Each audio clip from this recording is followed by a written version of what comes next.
A little while ago I took a look at all the Game Boy basketball games and thought it was time to tackle the football genre. Much to my surprise, there's quite a few pigskin classics here. I'm not doing these in any particular order except by series, so let's begin.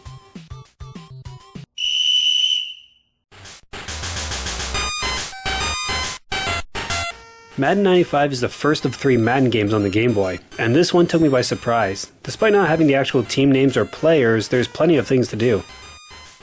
On offense, you can easily see who you can pass to as noted by the A and B buttons on certain players. The running game is also pretty strong, but for some reason there's no button to dive for extra yards, which is kinda weird. The speed of the game threw me off because I thought this was going to play about as slow as molasses, but it plays very fast and smooth, almost arcade-like. And in typical Madden fashion, you can select from a dizzying amount of plays. Just look at this. You can call audibles to change your plans on the fly, stop the clock, go into no huddles, even flip your plays. Madden 95 has quite a few modes too, from your standard exhibition game as well as season, playoffs, championship playoffs, franchise playoff mode to relive classic team eras. It even has some digitized speech to boot.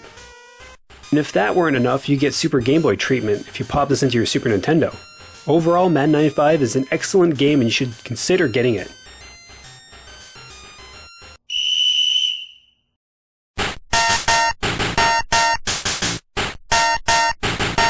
Madden 96 is pretty much the same game as 95, but with some extra things removed. There's only exhibition, season, and playoff modes in this cart this time, as they removed both franchise and championship playoff modes, which is kind of a bummer. The game does have some pre-game substitutions, and you get to set your audibles beforehand, which is nice. Offense and defense plays exactly the same, except this time around they added a button to dive, so that's cool. This is a good installment of Madden, and you can't go wrong with this entry either. It plays fast, the running and passing feels solid, the digitized speech is still there, and there's Super Game Boy enhancements just like last time, so Madden 96 is another worthy contender for your time and money.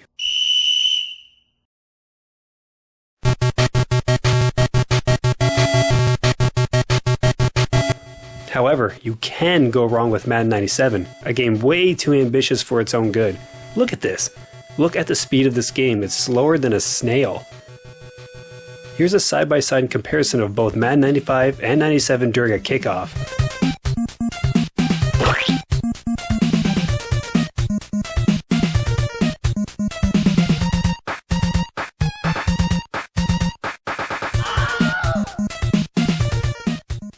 Pretty terrible, eh?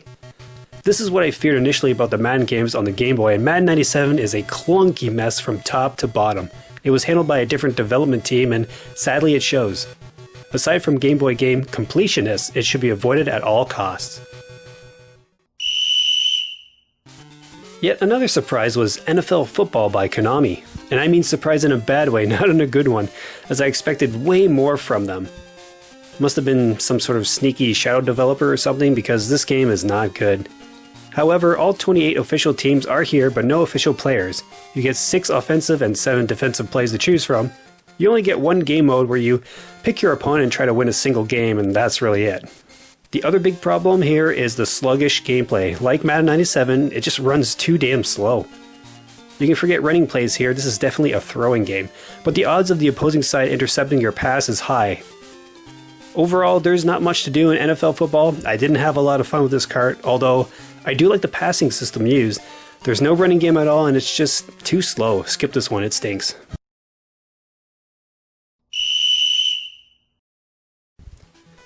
Nintendo's Play Action Football is a game I had adored as a kid on the NES.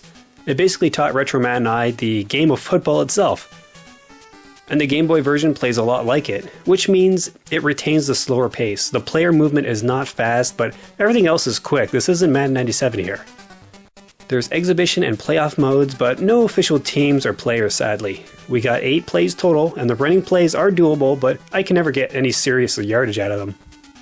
What you want to stick with are the passes with this cart. My go-to is the medium pass play where you can throw it mid-range or short. Once thrown, an arrow will appear, so you want to hustle your nearest receiver there.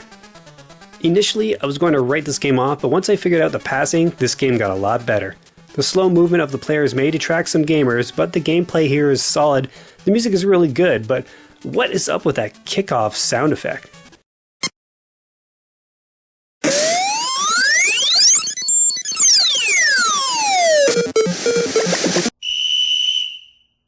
Quarterback Club is the more interesting series here as each game improves upon the last. The first installment is a bare-bones, event-based game where you pick official quarterbacks at the time like Phil Simms, Steve Young, John Elway, and you go head-to-head against each other. You can pick from 4 mini-games to test their accuracy, mobility, arm strength, just by tapping or timing your button presses, I guess. Fun? I suppose. There's no actual game of football to play, which confused me at first. So yeah, not much to say other than that, so let's just move on.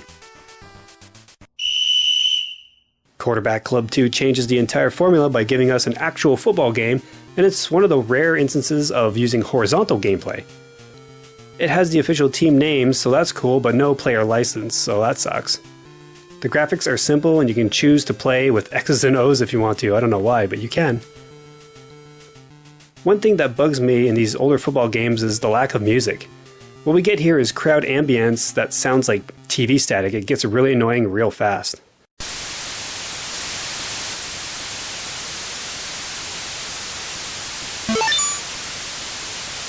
Your playbook is absolutely brimming with options, almost rivaling Madden, and the running and passing is not too shabby either. Quarterback Club 2 is not the greatest, but certainly not the worst.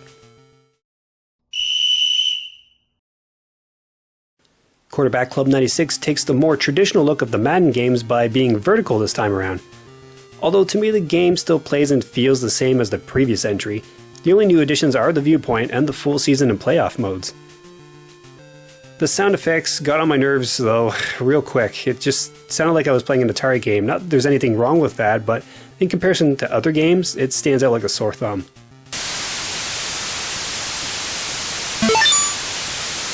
If you want one Quarterback Club game to get, this is one to have in my opinion.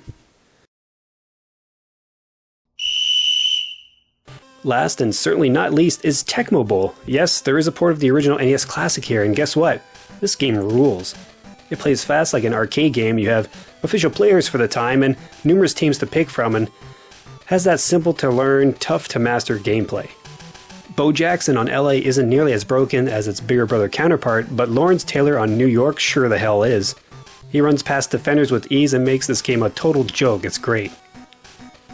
And of course, in typical Tecmo tradition, the music is catchy and memorable. Despite not having official teams, Tecmo Bowl is still the king of football games on the Game Boy to me.